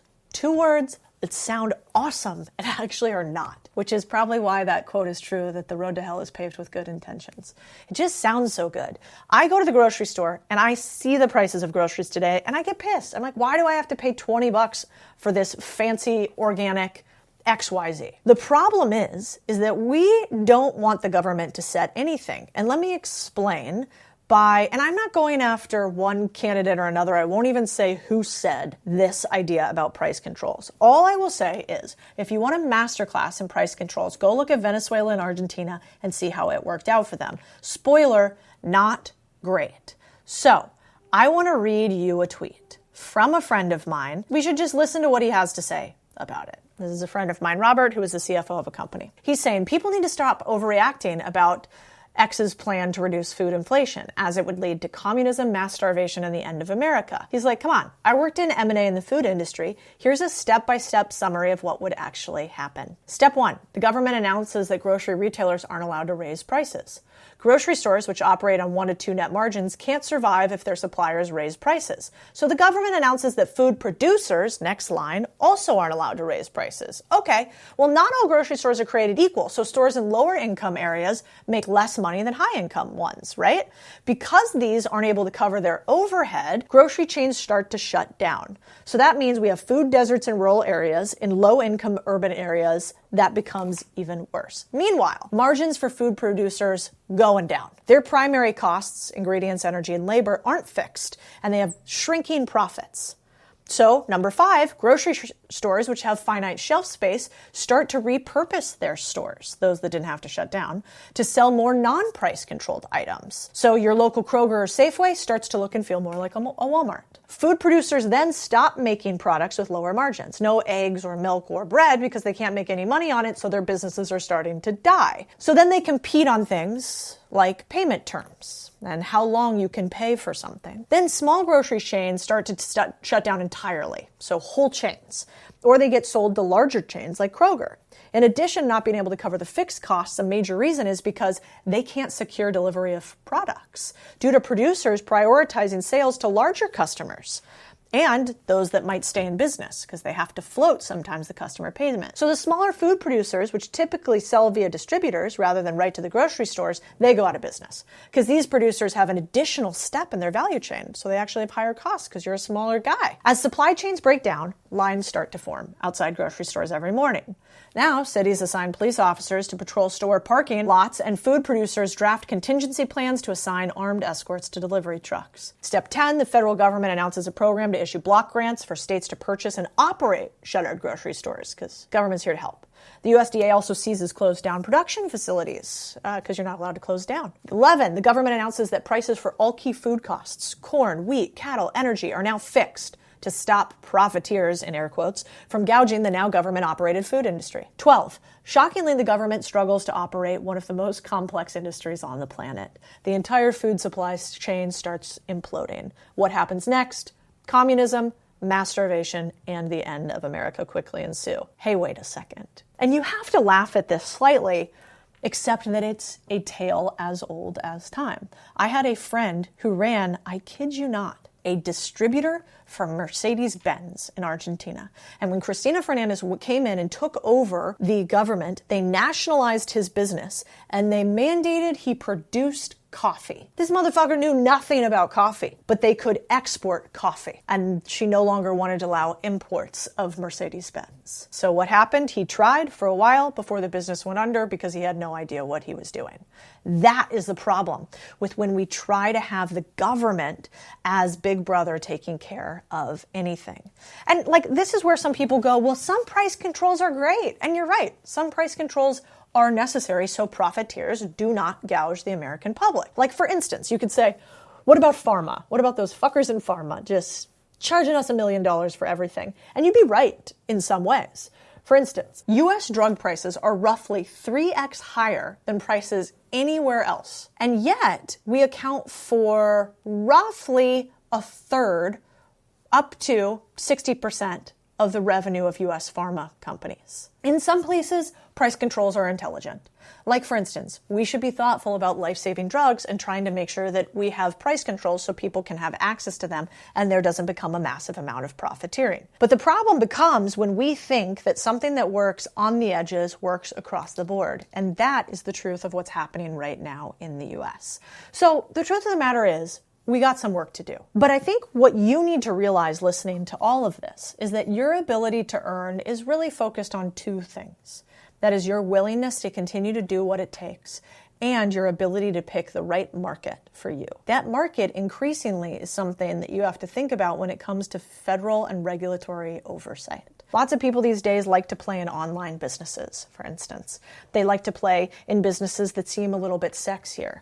But guess what? In a market in which we're coming into a recession, in which things might get harder, you are probably going to be happier with a plumbing company that everybody needs, as opposed to a gaming company online, as opposed to starting that e-commerce store that you saw with some one-off widget that nobody really actually needs. When times get tough, there's always a way to make money, but some ways are a lot harder than others. If you guys think we should do an entire episode on what to do in order to make money and continue to persevere in a down market when we have a recession, if the market continues to get more difficult, let me know and we will do that on one of these next podcasts. But in the meantime, remember this. Whenever the government says, I'm from the government and I'm here to help, they're typically not.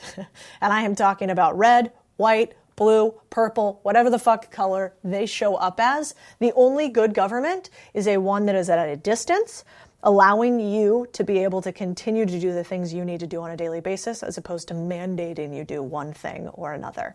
And that is a hill I will die on. All right, if you guys thought this was useful and an interesting way to break down some of the stuff that we're talking about so you can be more intelligent in conversations where people want to get emotional about politics and economics as opposed to being rational about it, let me know in the comments. We're going to maybe do more of these current events because I think in a world so crazy, we've got to know what's going on so we know what's coming. See you next time.